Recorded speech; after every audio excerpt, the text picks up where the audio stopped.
naman ang low carb. Sa wall ko lang. Pumunta sa wall mo. Alam mo bakit? Alam mo bakit? Pogi ka. Kaya yung poging doktor ang napunta sa wall mo. Swerte nga, Dok. Ano ba nararamdaman mo? Hypertension lang. Walang rayuma. Walang nararamdamang iba. So, hypertension. Gaano kataas ang blood pressure? Yung pinakamataas, 150/90. Kaya yan. Meron akong pasyente, 200/110. Nung nagpa-guide, yung coach ko nga, takot na takot eh. Dok, 200/110. Nung nagpa-guide siya, gradual, 1 week, 180. 2 weeks, 150. After 3 weeks, gumaganda. Ilang years ka ng hypertensive? 1 year. 1 year lang pala. So, sige. Normal. No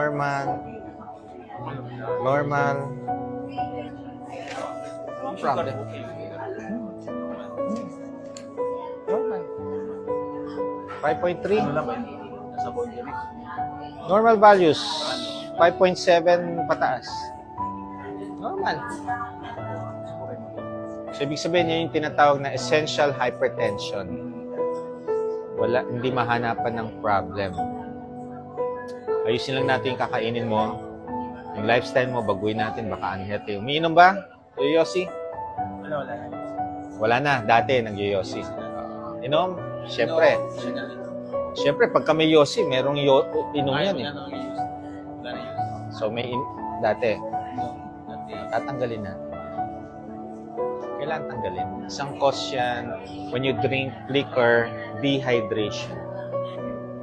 O, basta ito, advice ko pagka sa bahay, nakita kang lasing, huwag kape ang papainom. Water, ice. Kasi ang mga lasing, dehydrated. Pagka nagkape, lalong nadidehydrate. So, mas maganda, tubig, hydration. Cold. Cold water. Yes. Mas ma-refresh yan, mas mawawala yung lasing. Okay? It's not the coffee. Any more question? Hindi, ito lang, Dok. Paano mag-start na lang sa Gusto mong pag-guide? Kung gusto mong mag-start, safe food list, out mo processed food, out fast food, restaurant, out home cook, lutong bahay. Walang yung mga magic, wala yung mga cube, walang seasoning, salt and pepper, and herbs. Pwede yung herbs, thymes, rosemary, basta herbs. Nasa ano yan, herbs. Salt and pepper and herbs, pampalasa. Okay? Basta yung sa ano lang, Dok, yung sa tawag ito, sa food guide, sundin lang yun.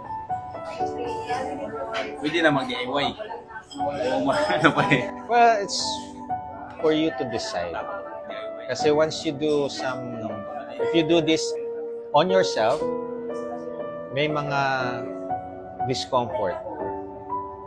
Hindi mo alam paano ayusin. Ngayon, swerte na lang kung wala kang like her, done the low carb herself. From 330 na sugar, normal na siya. Below 100 na. From 100 something kilos, ngayon 76 kilos. Message ka na. Message mo ako dito. Follow naman ko sa'yo. Nakapalo ka? Okay, message mo. Pag-isipan mo. Kung makaya mo siya na mag-isa at wala kang naramdaman. Kasi out of 10 na doing this lifestyle themselves, 2 lang ang mo okay.